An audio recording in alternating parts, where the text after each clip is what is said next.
He's a retired from the United States Army, and he's the current president of the Kingston Veterans Association, Mr. Bill Forte.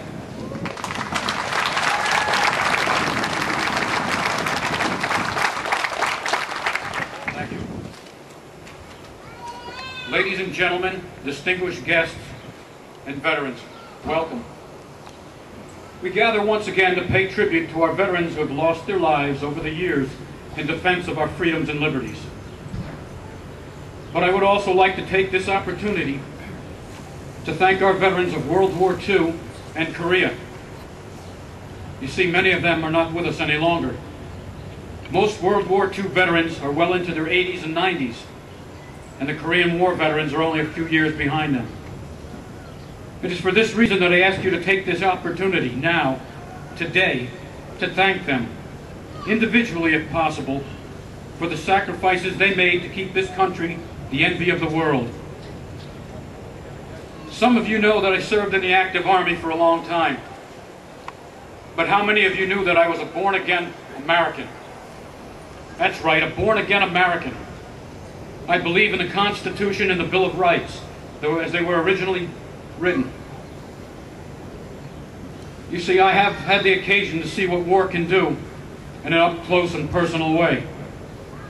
Some of the stories that these veterans standing before you could tell would bring tears to your eyes. In their hearts and minds, they bear the scars of every war and conflict this nation has been involved in since World War II. My patriotism and the love I have for my country was reborn after I met people like this, and after I came to realize that few of the veterans we are here to honor actually gave their lives, but rather had them taken away. I am humbled in their presence, and although we share a common bond, each of them is a hero of America, and also a hero of mine. Our veterans groups were all created with certain goals and ideals in mind. One goal common to all was that we not let the deeds and sacrifices of our departed comrades be forgotten. Memorial Day is the single most important day of the year to us, and it is for that reason that we despise the commercialization of this day, the lack of teaching to our children, not just by the schools, but by their families as well. Too often young men and women today think they have a right to this and a right to that, with no idea how these rights were won. People line up for handouts from our government without ever having contributed a thing. We are no longer just a melting pot for those from around the world that have been discriminated against, treated unfairly, tortured, maimed, and starved. But we are now a melting pot for criminals, terrorists, drug traffickers, and misfits of society from abroad. Our veterans served together with many different ethnic, religious, and politically minded people. We could not let these differences come between us and still fight for a common goal. We learned to work together and gained a certain degree of understanding about each other. It can be very hard to put your life in the hands of someone you don't trust. Our comrades that have passed on fought for all Americans, not just those thought to be politically correct. Their sacrifices have made this country a better place for all Americans. About 2 weeks ago, I received a phone call from a fellow veteran. He had a poem that he saw in a Korean War Veterans magazine. Someone had sent it in, so we don't know who the author was. But this poem says more about Memorial Day than I could ever say. I would like to close today by reading it to you. A folded flag, a telegram, some letters tied with string, a purple heart, your photograph, a graduation ring. Souvenirs and memories are all that remain. You served with pride and honor. You didn't die in vain. Broken hearts, empty dreams, funeral cars and limousines. The honor guards, the echoed sound of 3 consecutive rifle rounds. The sounds of taps in the winter snow, vivid memories of a time so long ago.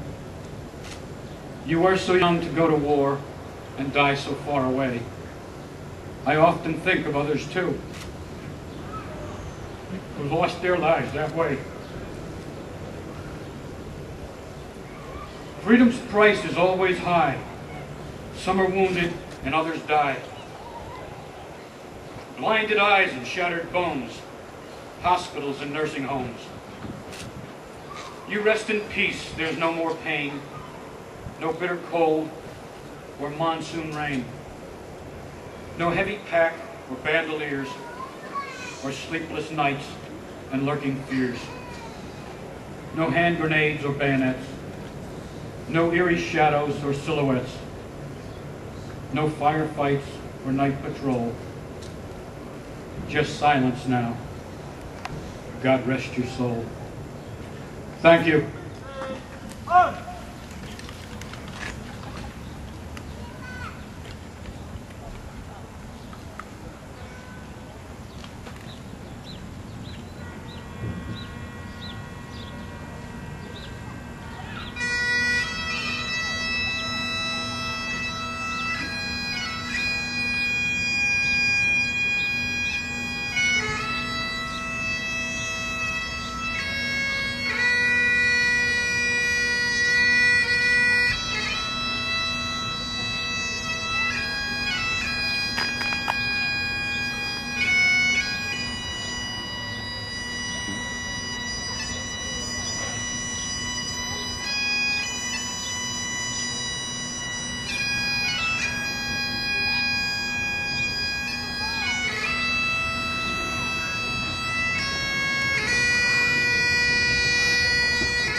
Thank you very much.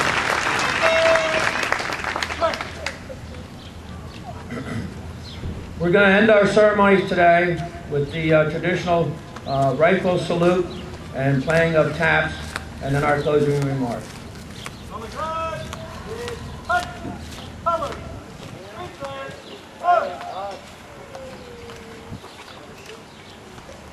Burn squad!